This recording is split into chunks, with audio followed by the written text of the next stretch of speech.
The Big H Podcast, tune in now. Conversations that'll wow. Laugh and learn, stay a while. Let's explore that Hilton style.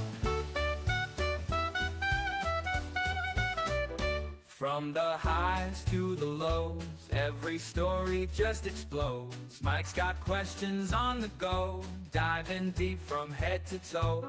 Every week the guests align, sharing moments so divine. Stay with us, the pace is fine. Every episode you'll find. The Big H Podcast, tune in now. Conversations that'll wow. Laugh and learn, stay a while. Let's explore that Hilton style.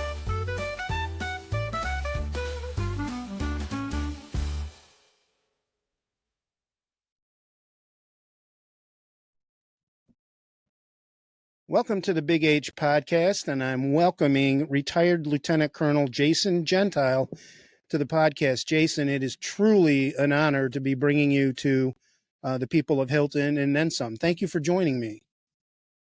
Thank you, Mike. It's been a long time, and I appreciate seeing you again. Yes, we brushed shoulders there at a Hilton football game in the fall, and I truly didn't know who you were, but you were really active on the sidelines, and the kids they got into you. They knew something was up, and then I finally asked Coach Bob, "Who is that?" And he said, "Oh, that's Jason Gentile." And I thought, "Oh my God!" For those, and then we'll get going on questions. I think I changed that much. No. But I'm like, oh boy, I remember this guy. Truth be told, our paths first crossed when you were in high school, and we decided to cover football games and then we'd play them the following week on a local cable channel. Mm-hmm. And you were a captain, I believe, with Van Zeelen and Tim Hughes. Pretty decent season. Tim Hughes and Christopher Van Zeelen. Yeah, good season. Lost to Arcadia in the semis. And it was. It was great for us. We had a great time following you. Let's go back to those days at Hilton a little bit. Sure. I believe you were the class of 1994. Sure. Is that correct? I was a graduate in 94. Okay. And what are some of your school memories? I guess we can go back to, those in-school memories if you want to dip into your sports memories as well. Yeah, absolutely. And I remember Hilton's such a fun place. And I've been around the world and I've seen a lot of things, but something that I recall even outside the sport, was just the teachers we had. Some was passed. We talked about Mr. Dowd passing, Mr. Klingler just passed. Tom Metherall was fantastic. Ojar Vitas, fantastic individuals if anyone remembers it from middle school. And then just we had a great administration. And then obviously playing for Coach Will Prince in JV. And then, and I credit Will for really starting the upstart in the football program with those two JV teams, one being Scotty Phillips' team. And then the next year was my team. But then, obviously playing for Rich Lapani was very special. And I always say this, I came back to Hilton for the first time, and years later, it was because of Rich, and it was really special. When that night on the sidelines, I saw you guys the first time I had been back, and it was very emotional. It was very emotional for me, to see Coach Foreman and Coach Bob, and of course Coach Lapani, and then serendipitously Dan Bates was across playing coaching for McQuaid. Mm-hmm. And those were some special years. And what I recall most about Hilton. And again, I've seen a lot of things. And I live in Alaska now. It's very different. It was just a sense of community, right? And everybody's still kind of there. And, I've seen I've been around the world, whether it's in our combat or other places or Europe or Asia. And, I always think back to Hilton, and I always thought I'd come back there. And, it didn't happen. Life changes, but it was just a very special place. And in those years I was there, it was very special. We were the first team to win the Section 5 title. which was the equivalent of the States back then, if you remember. Sure do. And then the next year we went back, and it just kind of started that successful Hilton football program. And I also got to play hockey for great people like Mike D'Alessano and Tom Dowd and Bruce Klingler and Earl. Yeah, Earl Utter. Old school. It's good that you remember a lot of those coaches. And it was a special place. In terms of leadership, what are some of those characteristics that those people that you were taught by, coached by, that instilled leadership qualities in you? Yeah, absolutely. And a couple of years ago, I had a chance to go back and talk to the team just for like an hour at the most when I was traveling for some work stuff. And I told those players, what I learned from the coaches, especially from Coach Prince and Coach Lapani, was, with Will Prince, he taught me to truly be a disciplined player and control my emotions to an extent, as much as a teenager can. And then with Coach Lapani, with Rich, what I learned from him, and I still carry to this day when I'm coaching or I'm in my profession, is, how to systematically approach, whether it's the game of football or my life, through physical fitness. How do I approach my career? How do I approach my children, And, seeing Rich, he's the master of that, really is. I don't want to call him compartmentalization, but he really knows how to focus on the most important and how do you get it done. And that was really impactful in my life. And I use that in combat operations. And I would talk about that with my soldiers before missions in Iraq or Afghanistan. I'd be like, Rich Lapani's watching. They go, who's Rich? They'd be like, who's Rich Lapani? I'm like, never mind, you don't know. I actually called Rich once or twice from Iraq. No kidding. What was that conversation like? I'm trying not to be emotional. I mean, usually it's after something bad happened, or I lost a soldier, lost a friend, or major action happened, or we got mortared, or we did a raid at night or the day. I mean, and I would just talk to them just to check up on how they're doing. I'd call them, and I'd be on this sweaty ass payphone, and then I got a payphone. It's like these we call them. It's not culture appropriate. It's called the Haji phone. And this wooden shack, and it's 130 degrees, and you're trying to call, and it's oh my god. And it was just great to hear his voice, and it's kind of. And I didn't get too emotional. I had a lot of things to do downrange. My tours were expanded like years, like 15 months, 14 months, 13 months, 15 months. Those are long tours. Yeah, so it was great to hear that voice and just talk to them. You know how Rich gets. He's like, oh man. Well, there was a time when I believe you were retiring, and you had sent him an invite to your graduation, and it was at a banquet, and he wanted to read the invitation. And Rich can be a very emotional guy, and he gave it to Coach Foreman, and Coach Foreman read it to the audience, and it was very moving. I think you realize just how much you meant to him, and he meant a lot to you. But when you're putting your life on the line in those situations, it's just awestruck. Yeah. Carla Filippetti told me about that they read that letter, and I didn't think anything of it. I actually, and then we were talking about it, and I cried. I cried, and then when I saw Coach Foreman, I get a little emotional still. He told me that he read that letter, and it meant a lot. It meant a lot, and that place meant a lot to me. And some of the greatest impactful memories that I have that started me on this journey happened there and on that field. Well, not in that field because they're redoing that field, but it was on the other field. Right. Like senior year. Right. These kids are lucky. They don't know how. Listen, whoever listening, you don't know how good that field you have is. I was blown away how good it is. Yeah, tell Yeah, our we're gonna go audience. Tell snack our chat. audience. I'm sorry to interrupt. Tell our audience what was going on your senior year Oh, with the construction of the other one. horrible. So this is awful. As Lapani'd say, horrendous. They decided to redo the field because the crown was so high. It was grass, and they redid the track. And I was like, I'm gonna swear, I'm like, you got to be shitting me. Mm-hmm.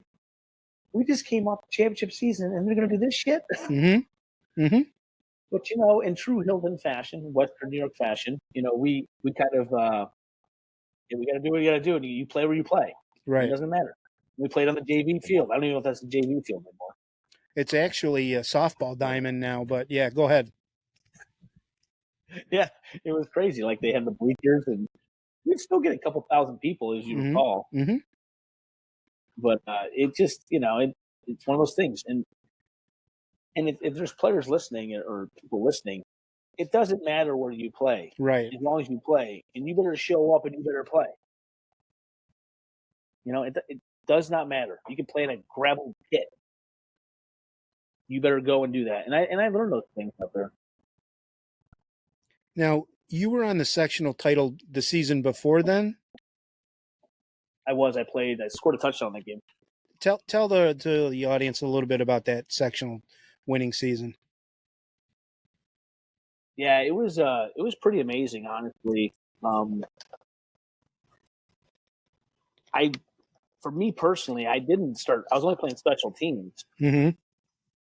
and then I got the call to be because we ran the wishbone back then. It wasn't a huge passing game. We had Dave Fleming, and I love Dave, but we just didn't pass the ball that much. Right. We had Scott Phillips, and Scott could run to daylight. Mm-hmm.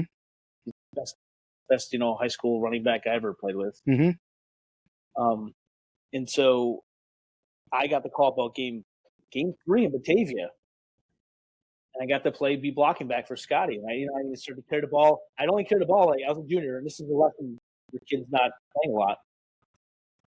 I'd carry the ball maybe 3-4 times a game, and I get 3.5 to for my father be like, well, hey, just get 3.5 yards, 4 yards, and you're good. Right. And the season just came together, and we ended up in the finals against Irondequoit, and Jeff Stewart was the running back. I remember everything. God, what was the coach's name for Irondequoit? Was it Wade Bianco? It was Coach Bianco. Mm-hmm. And we ended up in Faubourg Stadium, and we were down. We were down 12-6 at the half, and we came back. We won the game like 23-12. Mm-hmm. And I remember I got to score a touchdown in the first half, and it snowed. And then Scotty, it was lights out. I mean, blocking for Scott Phillips, the whole way. I still have the highlights of that video. Will Prince sent it to me a few years ago, and I watch it every once in a while just to kind of remember that was fast. But it was a special time, and to win that championship was incredible for Hilton. It was just incredible. And for people, and for teams for Hilton who haven't won that sectional, it's the greatest feeling ever. And when I came back, sorry if I'm talking too much here. No, go for it. When I came back in September to see the McQuaid game, Rich and I got to go around to the trophy case because they didn't have the trophy in there before, and they moved it, and it's still there. And and I'm there in the photo, my teammates obviously, and our names are on the trophy, and it was special. Like it was very emotional. Mm-hmm. Like, you almost feel like, Banksy talks about. The artist used to talk about. You die 2 deaths. First, your physical death, and then the second time is when your name is spoken for the last time. Mm-hmm. And in some part of me, and I know I'm not equating myself to any greatness. I'm just an average person, but my name will be in there for as long as Hilton's there, and they have that trophy case. It almost felt like if you watch Hoosiers, at the end of Hoosiers, when the young kids shooting baskets, and they got the picture of the 54 team, which is based on the Milan, Indiana high school team, but they're there, and it's the only, and it's great. And I hope the Hilton players, I really hope they get to experience that. because it's something. It's amazing. And that was 1993 then that you won that? That was the 92 season. Okay. Because remember, I graduated in 94, so 92. 93. Okay, so then you come back 93, you're defending champions. Yeah. How many guys came back from that championship team, and how'd that regular season go? Yeah. So we had myself, Tim Hughes, Chris Van Zeelen, Matt Flagg, Matt Kibbe, Rick Freeman. Who else on the team? There's a bunch. Just give me a second. Oh, Johnny Wegman. Mm-hmm. I mentioned Tim Hughes already. Pat LaBarbera, Chad McBroom. My memory's not what it used to be. Well, you're doing pretty well, actually. Chad McBroom. We had Mike Nealon. Mike Nealon was the kicker. And then we had a few other additions. We added John Crumley. Now John had played as a sophomore, and I mean Johnny and were great friends. And and then we added Tony Streb, and it was, and then Brian Cunningham. And look, we got Brian. I was still hanging out with guys. So that was the majority. We had the core of the people. And the season was good. Like we remember we opened up with East Rochester, and we won 21-7. Tony scored like two or three touchdowns. He was great. I knew what my role was going to be. When he ran, I was like, man, this kid's fast. Right. And I got a lot of heart and desire, Coach Carmen. But that's about all I got. Right. I'm a strong ranger. But and then we went on a tear. We won all of our games up until we played Batavia, and I think we were 5-0. And we lost by 1 point. And Jerry Williams was the quarterback. I remember this for Batavia, and great guy. I missed outside contain. This haunts me to this day. And he ran in, and they won by 1 point. I think it was like 26-25 or something. And I cried. I cried. But the biggest highlight of that season, and I'll tell you, was a couple for me personally, was the Churchill Charlie game. I ran for 150 yards that game. 27 carries. I mean, in high school, the kids don't care like that anymore. Right. We played both ways. You gotta remember, I played defensive end, outside linebacker. And that was interesting because I watch, as I coach high school football now, occasionally I haven't coached in a few years, but the kids play one way or they don't play all the special teams, and we played every way. And I just remember being so sore from those games. Like, God, I'm really good on Sunday. And then the other game that stuck out to me was the Olympia game. Tony had a fantastic game. He scored 2 touchdowns, and I scored 1. And but I had 10 carries for 99 yards or 98 yards. Brian Barlow, he robbed me of 2 yards. I told Barlow he shouldn't give me those 2 yards. Yeah, I saw him. He was later. I was like, you should give me those 2 yards. He sounds better. 10 for 100. Sure. And I had a couple sacks, and it was a great game. Olympia was a great team. They had Jeff Smith at quarterback, Scotty Ackerman, Ed Wegman, Adam Rogers, who was an incredible running back. I played with him at Brockport. They had Casey Flynn, Sorry, I do remember all the guys. I don't know how I can remember it all. I remember it all. It's incredible. And it was an incredible season. And, it ended with Arcadia. In Arcadia. So was that the first round of sectionals, or was that the second one? It was, yeah. Yeah, Bakari Hines ran all over us. Were they just better, or you guys just played poorly? What do you remember of that game? We fumbled.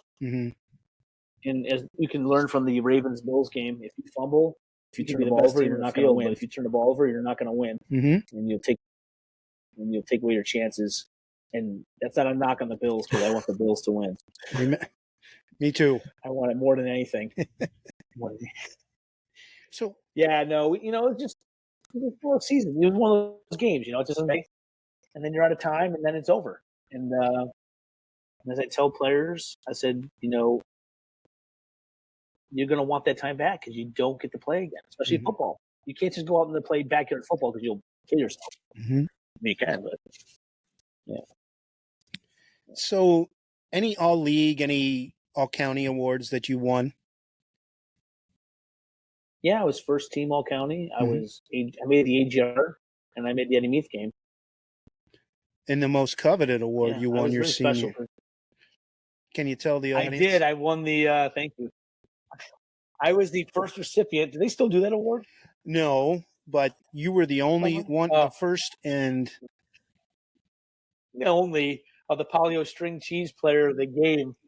And yours truly, Mike Heiss, made that up. Mm-hmm. I still have it.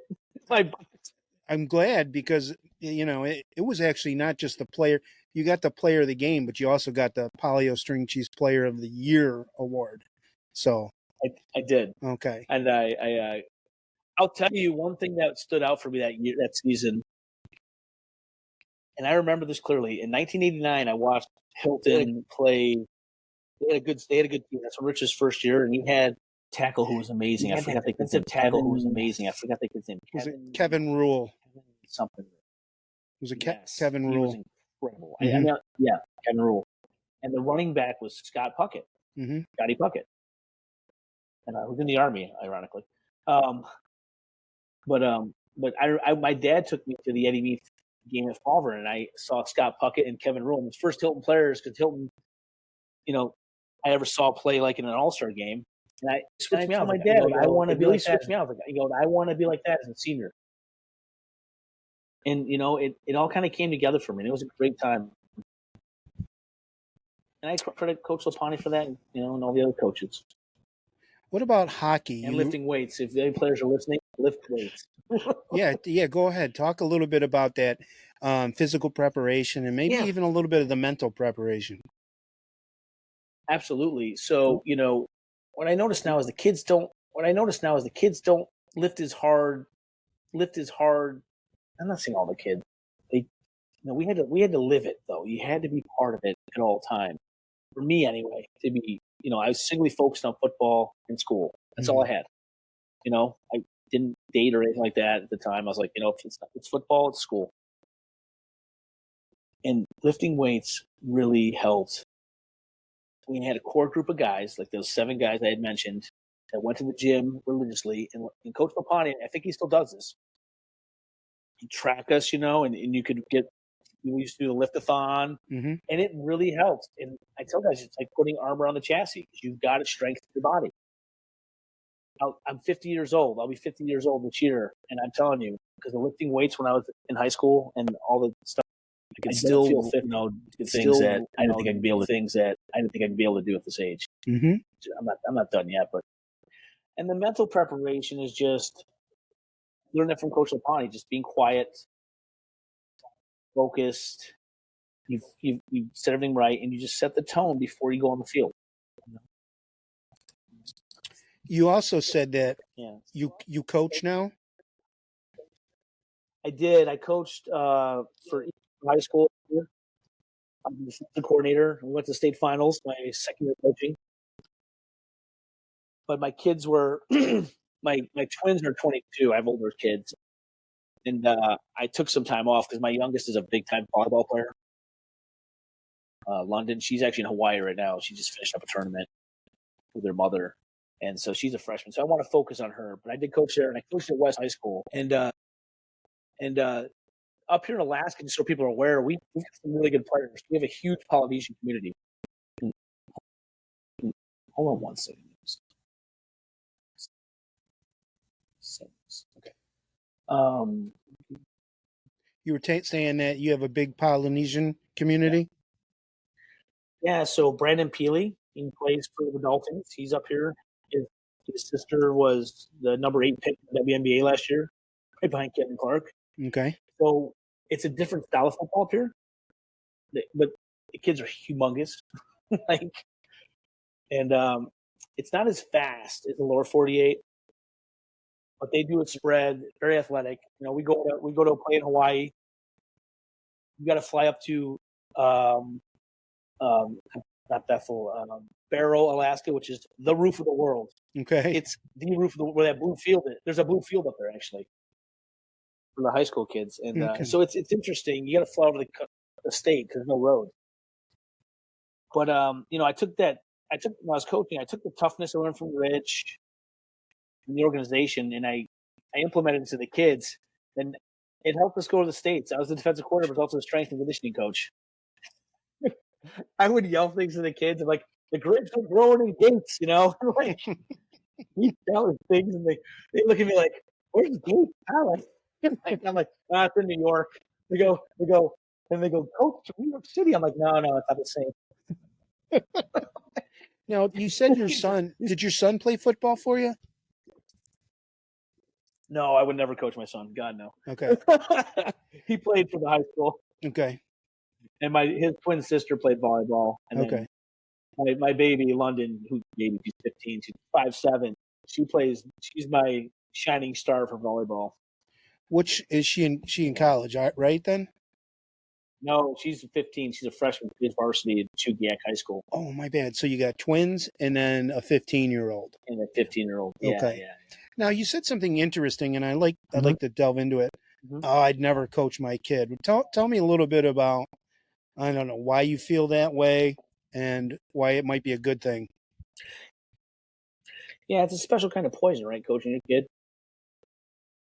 One, if your kid is great, there's going to always chatter about, well, that's the coach's kid, and that's why they start. I mean, it can be that way. Mm-hmm. My son was a decent football player. He wasn't the caliber football player that I was, and it has nothing to do with my son. He's a great kid, a great young man. Excuse me. It had everything to do with where I grew up and how we prepared at Hilton. It's just as you get up in Alaska, football's not as dominant. It's not like that Friday Night Lights that we saw. It still exists in Western New York. Every game for me was we have to win. Mm-hmm. And I don't understand when players are like, "Oh, it's okay. It'll be another game." Well, maybe there's not another game. Mm-hmm.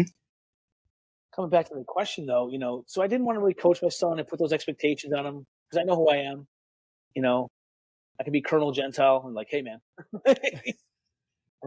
no excuses. Right. There are no excuses. Mm-hmm. And I learned that from Rich because, there are no excuses from Rich. There's none. Mm-hmm. There will be none. And that's powerful. If you accept that, and I try to tell young players this, like, if you accept there's no excuses for your play, and you just you mess up, and you move on. That's very powerful. And you can do that in life too. I learned that, like, no excuses. Yeah, but I don't coach him, and I don't coach him. I'd like to go back to coaching, but I'd like to go back to my daughter play volleyball. I enjoy watching my daughter play volleyball. Psychotic volleyball dad now. Psychotic volleyball dad now. I sit a maniac. Like a maniac. I don't know what the hell's going on in the field. I don't know what the hell's going on in the field. I'm not. Have you learned the game? Or you just scream and yell? Oh yeah. No. I've learned the game. No. I've learned the game. Not passing right. When they're not passing right, or my daughter hit to the net, and I'm like, oh my daughter hit to the net, and I'm like, oh my god. I'm like, how are you going to be a college player? I say nothing to her after the games. The parents look at me like I'm crazy. Mm-hmm. You have to understand, there's not a lot of East Coast people out here. Okay. Or Italians. Right. Or how we grew up. Right.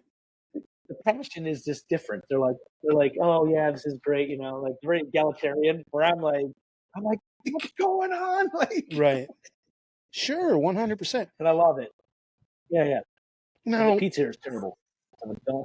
What's wrong with it? Is it too thin? Sauce isn't good. What's the problem with it? All the above. Mm-hmm. All the above. Horrible. It's horrible. Mm-hmm. Terrible. No downfood here. What do you like to eat there? Like, what's part of your diet? Yeah. I mean, obviously, actually, my ex-wife's Korean, so I rice and kimchi, veggies now because I'm at a certain age where I have to look at veggies. Mm-hmm. Steak. I've eaten moose. Bear's okay. It's for burgers. But moose and caribou is good. Mm-hmm.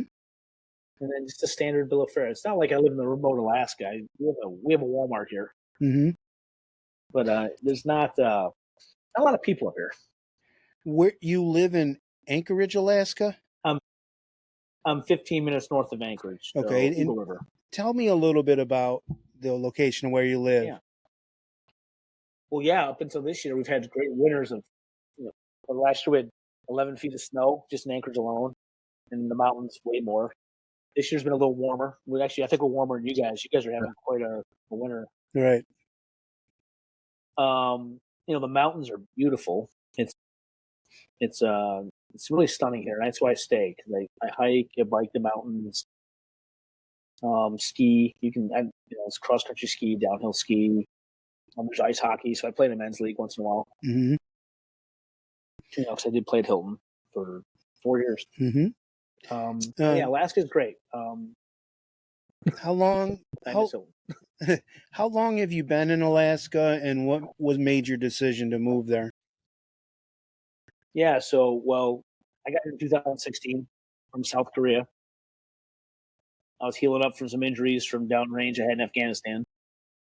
In one of our last actions, a pretty good firefight. I was at Fort Drum before that, up in Watertown.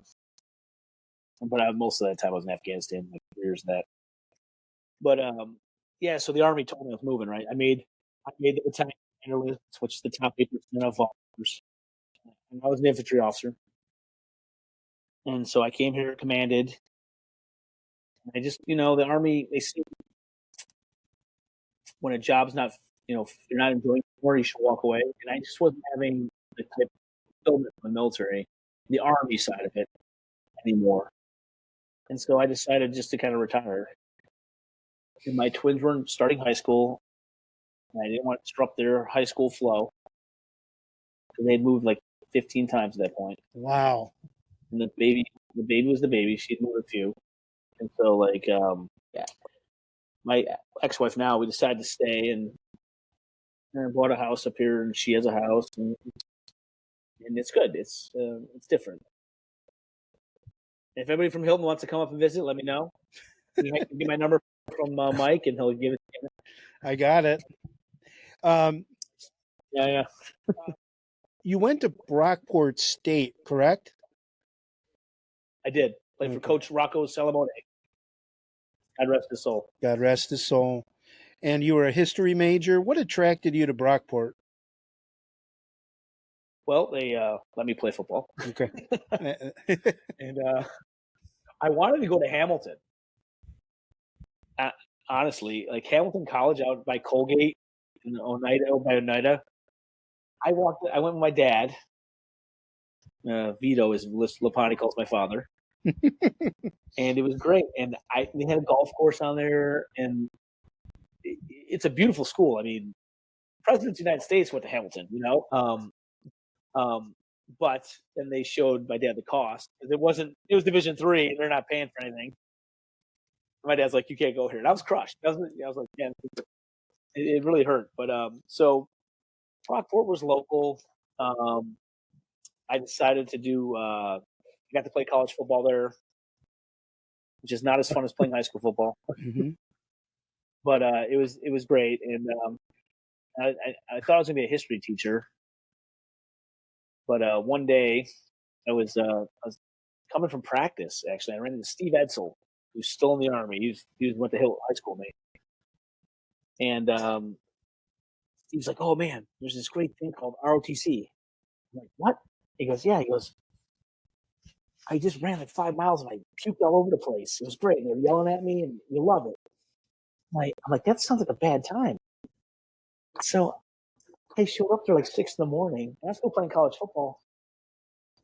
And this guy, Matt Saunders, and I know I'm all over the place here, but it was great. He goes, "Who are you?" I go, "I'm Jay Gentile." He goes, "Mr. Gentile?" He said, "We're going to run." And we just started running. And I made the run, and it was crazy. And then I just joined ROTC, and I started my Army journey. Mm-hmm. It was surprising. There's a couple guys from Hilton there. Mark Ballister was there.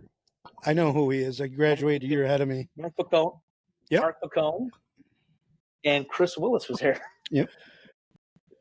And they're all retired. That's how old they are. And they're probably classmates of yours. But I remember I was like, oh, well, I guess I'm joining the Army. And I stayed in college football, got the letter, played varsity. And I quit after my sophomore year, and went off to airborne school and started just doing things, and I joined the Army.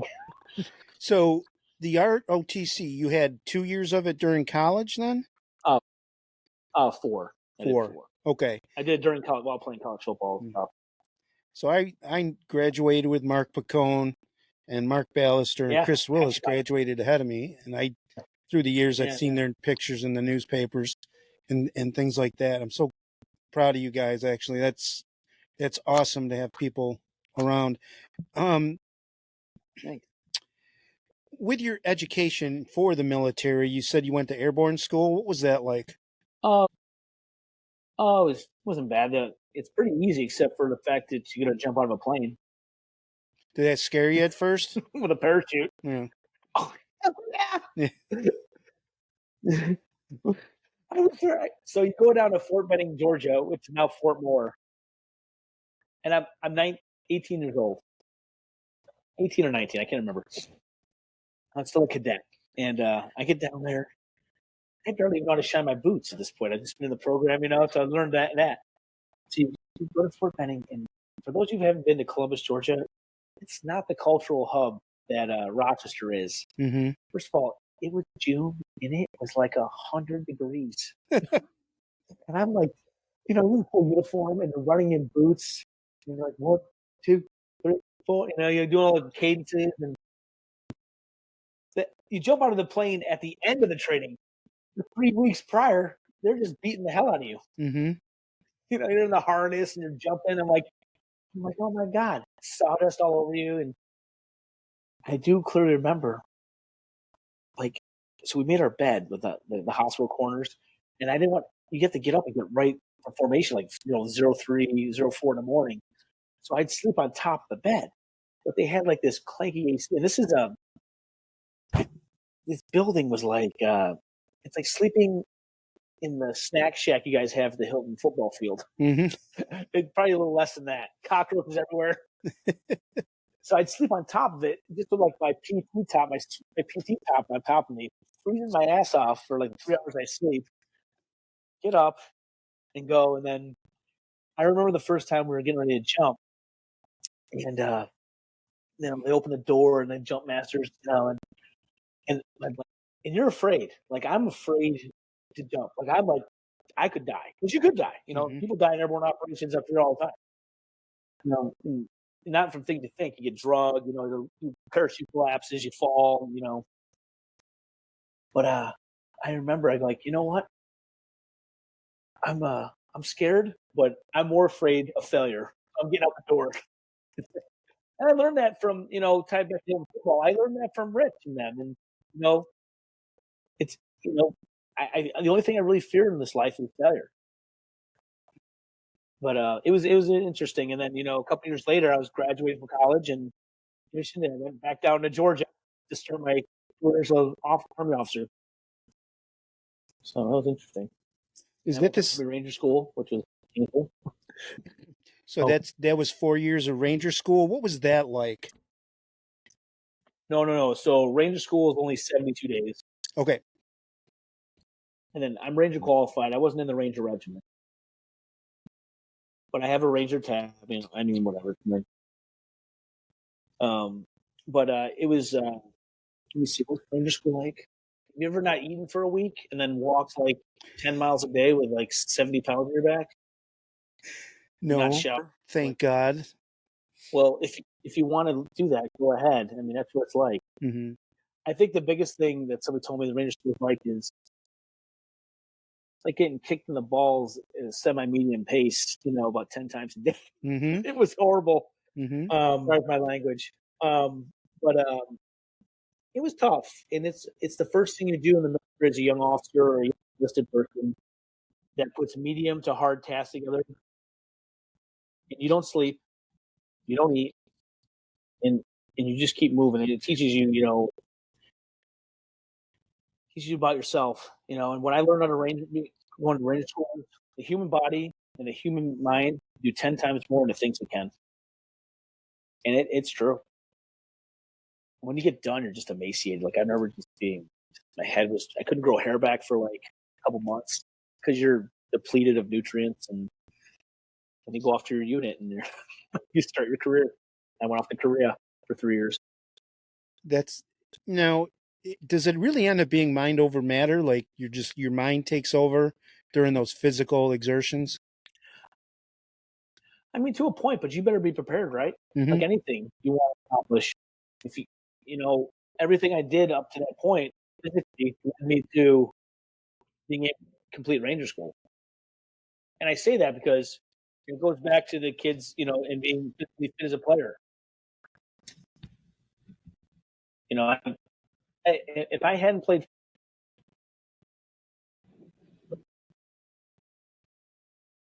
cardiovascular football, like, Coach Bonnie, can you hear me still? I can still hear you. Your picture's freezing up. Oh, now you're moving a little bit. There you go. Okay, just give it a second. I was trying to reconnect to Alaska. Okay, we're back. All the things that we've done at Hilton in the sports program kind of led to those moments. Mm-hmm. It's so nice for you to always go ahead. It's challenging.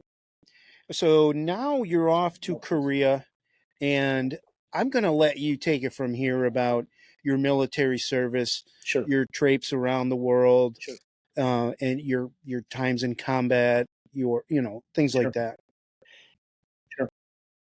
Yeah, so I went off to Korea. Did 3 years there. I was actually in the 506, which was, if anybody's watched the series Band of Brothers or read the book, that is the unit that's in. So, I mean, I got to actually meet some of the original Eagle Company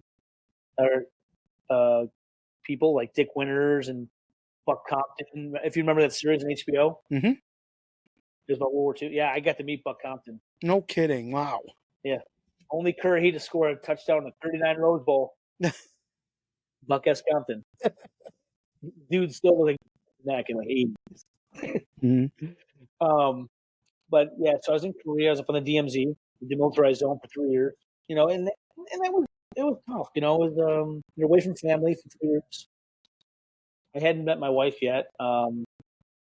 She lived in Seoul, but and then I was getting ready to leave Korea and get out of the army and go be a high school history teacher and coach football and come back to Western New York and do great pizza carbones. And they parked 2 planes into the towers. And I clearly remember that day. It was 2,100 hours, so 9:00 at night, roughly in Korea. And one of the guys comes around the hall. He's like, knocks at the door. He goes, "Sir," I'm like, "What?" He goes, "We're on alert." I go, "What are you talking about?" I go, "These just took the 2 towers. The Twin Towers just collapsed." And I'm like, "What?" So we went on alert. We went into these foxholes. We didn't know what was going on. Nobody knew, right? Even in America, nobody knew. The planes are grounded. Things are getting canceled. And then we found out, and 3 months later, I came home and back to I was a captain. Did some more training, and then I had some friends come back from Afghanistan, and some got really messed up in the first initial invasion. I didn't go to Afghanistan then. We all thought we were going to miss the war, and it's strange, right? As a soldier, you hate war, but it's the most exciting thing you'll ever do. Mm-hmm. Especially as an infantry guy, and it's intoxicating. It can be, and I'm not advocating that we do war and kill people, but it is the ultimate test. Jocko Willenick talks about war in his TED Talk. And he says, war will teach you things that you will never forget, lessons. So fast forward, I end up in Fort Lewis, Washington, which is in Tacoma, just south of Seattle. And, we deployed to Iraq in 2004. And I went up to Mosul, Mosul, Iraq, which been pretty destroyed by ISIS in the last couple of years. But I commanded a company there, I was there when a couple of things that happened. We had the Mosul defect bombings, which was pretty terrible. December 22nd, 2004. My couple of friends were killed there. Suicide vest came in, killed about 50 people, 60 people. It was horrible. And that war was tough. And, we came out of there in 2005. I did about 13 months. And I didn't feel positive about what was going to happen in Iraq. And then, 2006 and 2007 was very dark. I went to Germany, and we went back into Iraq for the surge, and it was tough. I mean, you ask anybody who served in Iraq in 6-7, 5, 6, 7. It was we didn't know what was going to happen. The counterinsurgency was just kicking our ass. And so what we had to do is we had the surge. They surged forces in Iraq. I was one of those. We did 15 months. We kind of helped quiet it down, the insurgency. And obviously ISIS then rose up, which was later on. We didn't see that coming. But and then after Iraq, Germany, came home. I went to Leavenworth, which is in Kansas. Not in the jail. I didn't go to prison. I know people in there. Michael Vick was in the Fed at the time I was there. No kidding. I didn't get to see him. I wanted to. Mm-hmm. I love Michael Vick. Mm-hmm. But anyway, I went to Kansas for a year, had my youngest daughter, and I did my master's at Kansas State. And I did an education. I thought I was going to be a teacher eventually. Well, they came down from 10th Mountain Division to Kansas, and they said, hey, they kind of interview majors, and they go, hey, who wants to go here? Who wants to go there? And I either want to go to the 82nd Airborne, which was formerly Fort Bragg, Fort Liberty now, or go to Fort Drum, which is Watertown, New York, and be home. And I went to Fort Drum, and it was great, And I got to Fort Drum in July of 2010, and then August of 2010, I was in Afghanistan for like 14, 15 months. And I was on the division staff. I did some time down in the Horn of Panjwai. So I was in Kandahar, which is southern Afghanistan. That's where a lot of that's where Mullah Omar, he used to lead the Taliban, was from, and so there was a lot of fighting going down there with the Marines. Then I came home after that tour, and I was home for about 11 months, 10 months, and went back to Afghanistan. And I was in Ghazni, which is eastern Afghanistan. And I'll tell you, that was an experience. I was in those combat outposts, we were high up in the mountains. I was a major, so I was helping run the battalion. I was the battalion executive officer, and I was a battalion operations officer.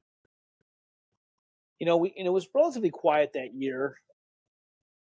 We take a lot of indirect fire. The Afghans, the Taliban knew we were leaving, and this is 2013. We got up to Ghazni. It's called Bob Ghazni, Forward Operating Base Ghazni. Can you hear me? Okay. Perfectly. Oh, great. And it was August 28th of 2013, and I was sitting there typing, up a ward, and all of a sudden you hear this boom, this massive explosion. And I hadn't heard an explosion like that since Iraq, when they used to get hit by car bombs and all the vehicle, borne IEDs. Though I don't know how an inanimate object can bear an IED, but it can. But so what happened was the Taliban breached our wall with a 5,000-pound car bomb. It was HME, which is basically a fertilizer bomb. It's the thing that Timothy McVeigh used. Mm-hmm. So one of my guys, I remember my intel officer, Big Dick Johnson, his name was Richard Johnson, comes running in. He's a lieutenant. I'm a major. I'm on my fourth tour. I'm pretty. I'm like, he goes, sir. I'm like, what? I go, what? He goes, I think we got breached. I'm like, yeah. I go, stand by.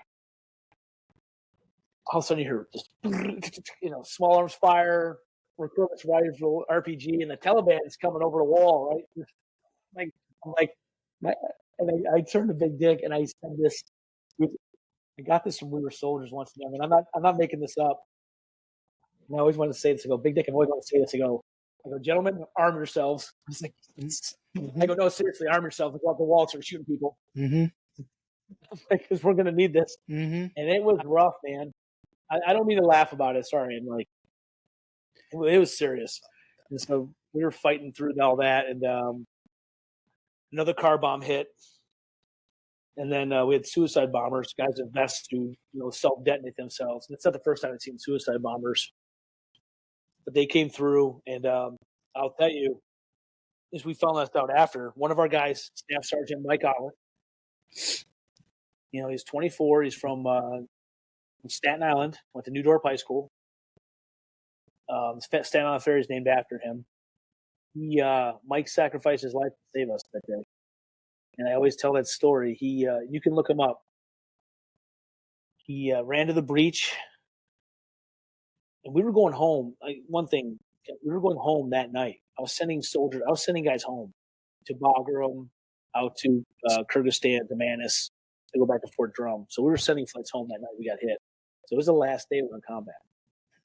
Mike ran to the breach with a Special Forces A team. And one guy actually got the Medal of Honor out of that. Plumley, he's retired, and a Polish officer, Lieutenant Serpica, I think his name was. And they killed the suicide bombers. They stopped them, but in the melee, one of the suicide bombers rolled over in a partial detonation. When Mike was checking him, he exploded and killed Mike. He was our only casualty in our unit that day, but it was really sad. And he saved our lives, and I never forget his story. He's a massive New York Jets fan. I won't hold that against him. But Michael he got the Silver Star, but then it's been upgraded to Distinguished Service Cross. Mm-hmm. And honestly, he should receive the Medal of Honor for that action. We looked into that. It's been up at the highest levels of the Pentagon a few times. But I came home about 8 days after that. And it was tough because you go from this absolute horrific, terrifying, exciting events, fight, your life's on the line and you're doing things, and then you're home back home sitting, like with the kids, and Mm-hmm. so it was a little bit of a struggle for me, And I didn't notice at the time, but I started having some problems. Like, I'd be withdrawn and I'd cry just out of the blue, but I still had a couple more years to serve, and so I had made the lieutenant colonel list, which was great. I was happy, and we went off to Korea. That helped us, and it was good for a time, but I really struggled. And then I retired in March of 2019. After I commanded a battalion, and that's when I really, how the wheels started coming off for me personally. And I shared this openly. Mm-hmm. Is it okay to talk about this? Yes, I'm trying to hold back tears because I've never talked to somebody who went through all that you've gone through, and I'm gonna cry. I'm just in awe of your story. So keep going to whatever you want to say. So I got home, and I was just having some problems, and I couldn't hold a job. And I'm a lieutenant colonel. I have a master's degree. I just couldn't find my niche, in life. And my marriage was falling apart, and we're close now. We're much closer now today, but I was gone for about 10 years of it, with training and deployments, And so, I wasn't there for my kids, and I was drinking. And this is for any veteran listening or any person who's struggling. Alcohol was a big factor. I don't drink like I used to. I maybe a couple beers once in a while. And when I was home last time, I didn't have any alcohol. I was at the reunion. You got to watch that. But I almost took my life. I was ready to kill myself in the VFW parking lot. I had a gun and I knew what I was going to do. And my buddy Thomas Peters called me from the Army. He was a civilian now, and he said, "Hey, you doing okay?" I go, "No, I'm not doing okay." And he talked me off the ledge, and I owe Tommy that. And I started on my journey, and got divorced, and but then I go to the vet center, and I started going counseling. I go once every 2 weeks now. I used to go once a week. Started working out again, and just been there for my kids, and then I found a couple jobs. At first, I was working at the Anchorage Downtown Partnership, so they helped clean the city of Anchorage, and I was the operations director. Well, actually, back a little bit. I was driving a forklift. $20 an hour. Right. It was great. And Tommy hired, well, I didn't tell the guys what I did. It's kind of like for first time before in the Army. I worked with these really roughneck guys. Well, up here in Alaska, you have oil companies. So British Petroleum used to be up here, and they sold the Hill Core, and these are huge. ConocoPhillips, these are massive oil companies. There's all the North Slope oil. Well, anyway, we delivered supplies there. I drive a forklift, and they clean the bathroom, right? And I bring my computer. I just work on my resume all day, just kind of get my. And I was covered in soot and shit. So as we were doing a transition plan with one corporation to the next, I drew up this plan on a couple PowerPoint slides. I sent to my friend Tommy, and he sent it to the vice president of the company. He comes down to the docks, and he goes, I'm like, Jason Gentile? I'm like, yeah. I go, yeah. Jason Gentile? I'm like, yeah. I go, yeah. He goes, what do you? And the guys go, oh, you're in trouble. The vice president's here. I go, whatever. I'm like, he goes, what do you do? I go, well, I drive the forklift, I get to the door, and I clean the bathrooms. And one guy goes, yeah, he cleaned the bathrooms great. Because they've been cleaner. And he goes, what did you used to do? I go, oh, I was a lieutenant colonel. I was in the infantry tab, and Ron Stars and master's degree, and led a battalion and thousands of people. Look at me like, well, Dr. Right. Yeah, I go, sorry. But I go, yeah. I go, and it was just kind of one of those jobs I needed to kind of get me on my path. But so I started working for nonprofits and tried to work with the homeless, and then after a while, I went to go back to government contracting. That's what I do now, and it's been pretty good. About 2 years now, I've been kind of on the path, and when you guys saw me, that's the best I've been. And I'm glad I got to go home for a reunion in fall, because it really helped. Just helped me kind of like get closure, to things. Mm-hmm. I got to see people I hadn't seen in years, and it was special. Like I'm telling you, it was special. I cried a few times driving my car around. I used to drive around Hilton and just look at him and talking to Coach Lapani and got all the guys. And it was great. It's just kind of my story. It's not over yet. No, by no means. I think I'm gonna eventually coach and help kids when I retire from this in 3 years. What about is your mom and dad still around? Yeah, they're alive. They live in Florida, God's Okay. country, where it's snowing. Okay. Are you able to see mom and dad very much? Not much. We talk every day. But in February, my daughter, who's on travel volleyball, we're going down to the Orlando tournament, so I'll be down there with them. I'm taking my son. My son lives with me. That was a conscious choice, which helps. But yeah, I see my parents. I can't believe they left Rochester. I love Rochester. Mm-hmm. I'd go home if I could. If you were talking to a vet who had your issues, and I've heard that from a lot of people, with withdrawn, alcohol, point of suicide, what would you tell them? Well, I tell them there's hope, right? Mm-hmm. And first of all, counseling or reconciling those demons that resided in me, you can do that through counseling. Mm-hmm. The other thing is, you got to find sobriety. Mm-hmm. And then is having a purpose, right?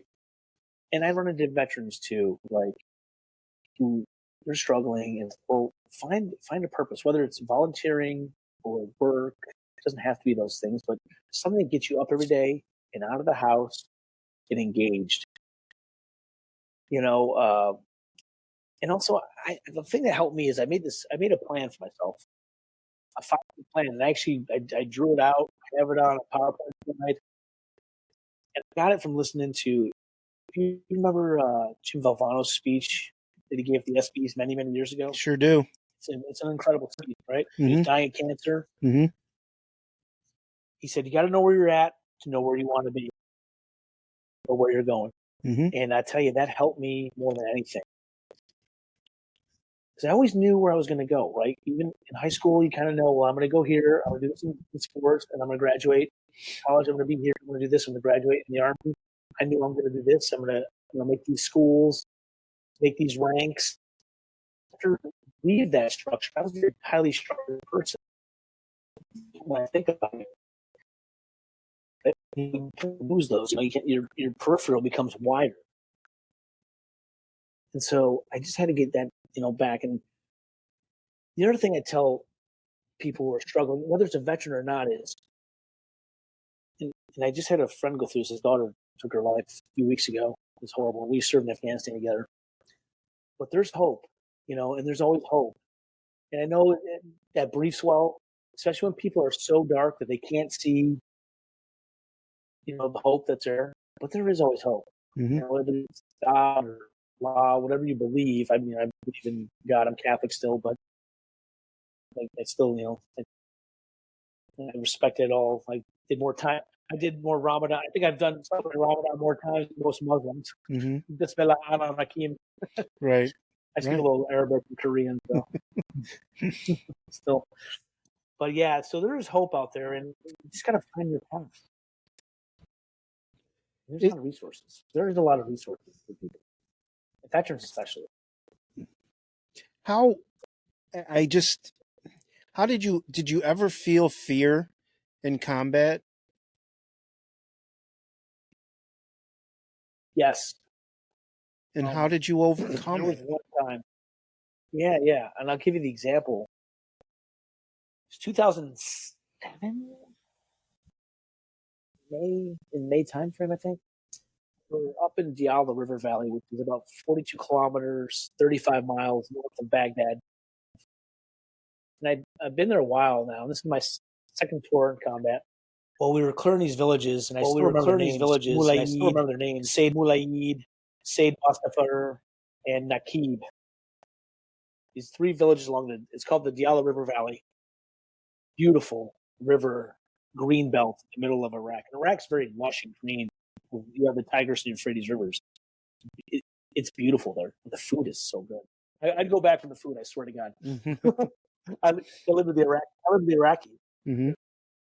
Yeah, I was with the Iraqi army. So anyway, we were hitting IEDs, improvised explosive devices, all over the place, and I remember 2 times that an operation that week I hit 4 dismounted IEDs personally. The first one,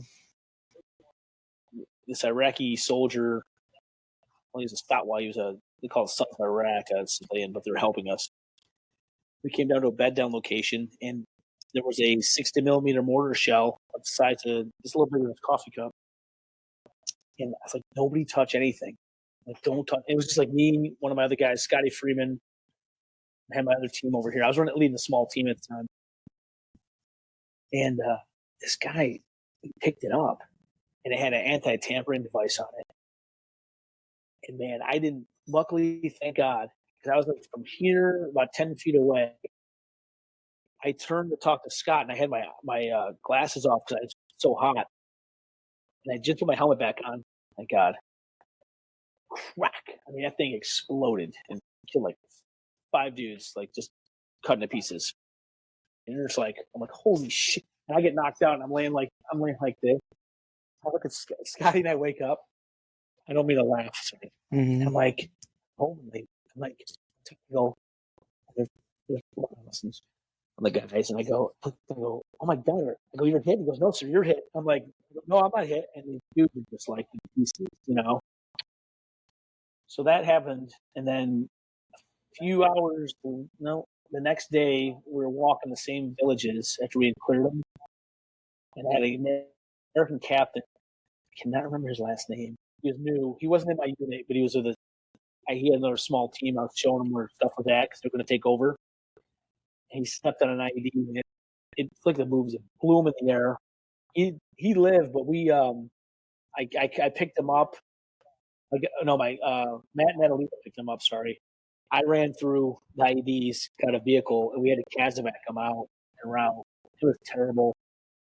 And we got hit 3 days in a row, and then the next day we got hit again. Similar things, small arms fire, and then IEDs went off. A couple of Iraqis got hit, and a couple of Iraqis got hit, and a couple of Americans got hit. Nobody got killed in that one, but I'll tell you, fast forward like a couple of weeks later, we were doing a patrol, and I was walking, and I was like, and I just that fear, like you ever have that dread in your stomach, like something's coming for you, Mm-hmm. and I felt it, and it was tough because we're getting close to the end of the tour, and that was my second tour, and I was like, man, God, I'm like, please get me through this. I don't want to be killed, but I'd rather be killed than my men get killed. I mean, 100%, right? I mean, That's the deal. As a leader, you got to lay it on the line for them. But man, it was. So when you have those kind of fears in you, it's hard. Like you still have to go. And you still got to do the mission, but man, you just got to kind of reconcile that, and it's tough. Like I don't feel that way anymore, but it's still, there's times like when I have not flashbacks or if there's a loud noise or something, and I can feel it on my neck. Everybody gets it, but like for me, it like freezes, and like I sort of breathe through it. Yeah. How you got to fight through fear, man. Hard. How did your family make it through all of your service and your deployments? Well, I think those impacts on my son. He, definitely missed me, when I was gone. And a couple of times the chaplain would show up at our neighbor's house when their dads were killed, And yeah, it's tough. I mean, it's a real deal. And you don't see that, right? Because you're out fighting and you're doing your stuff. And you're just consumed by all of that because you're working 18, 20 hours a day. And back home, you don't see what the wives go through and the stress.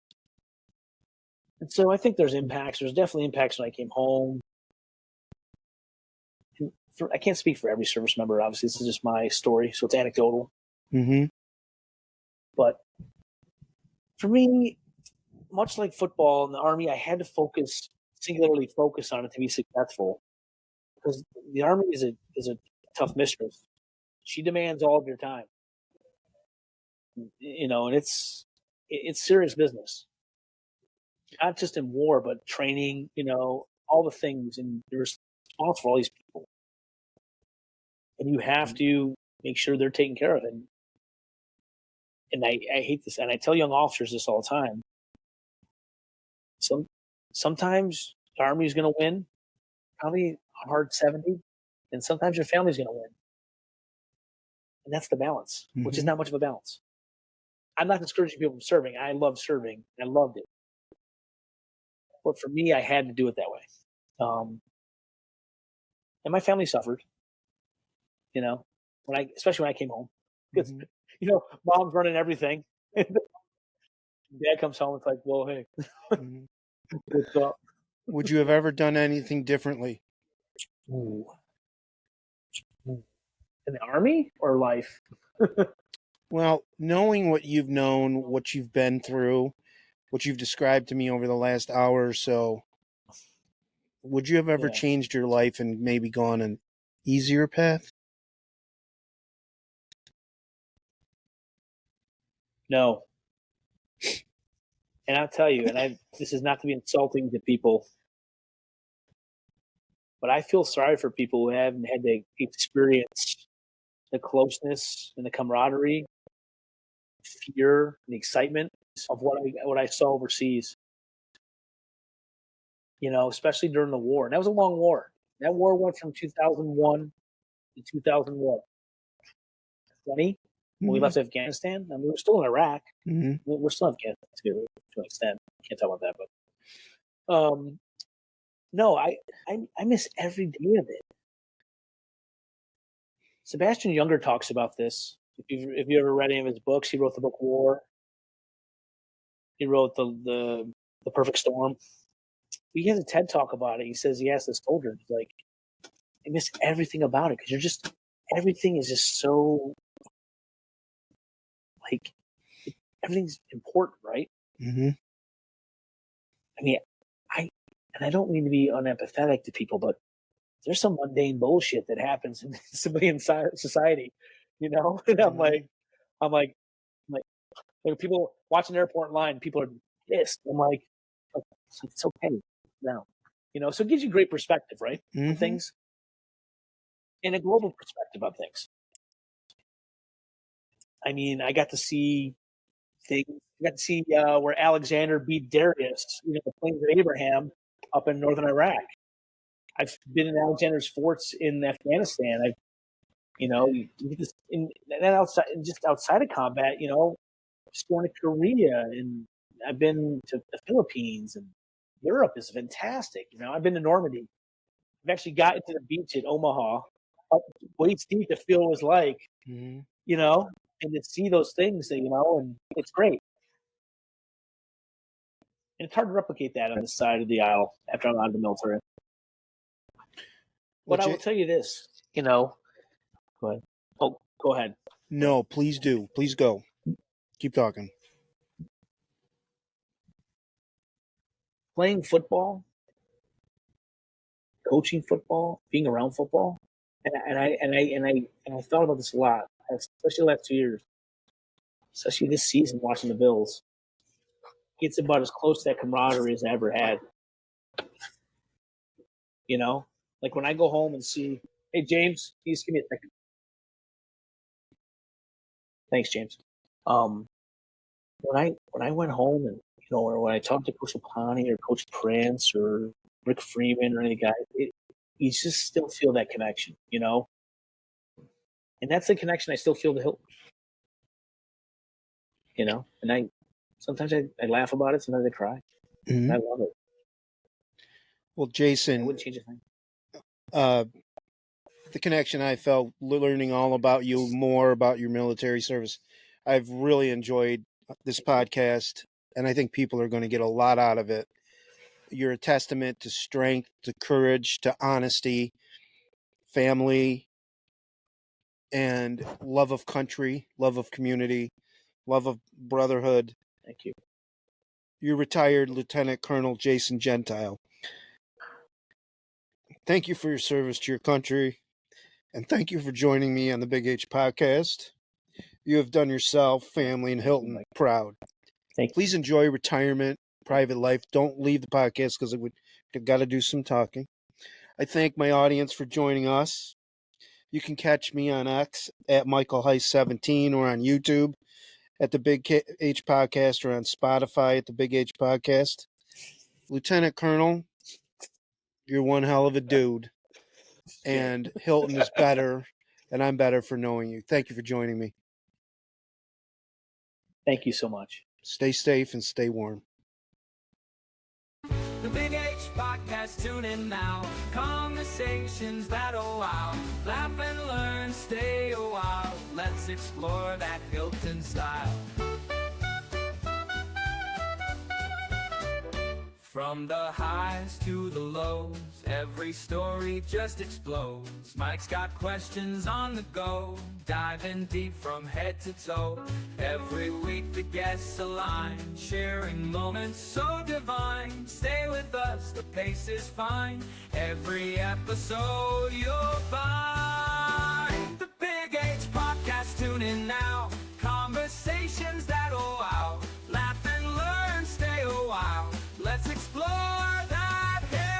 and style.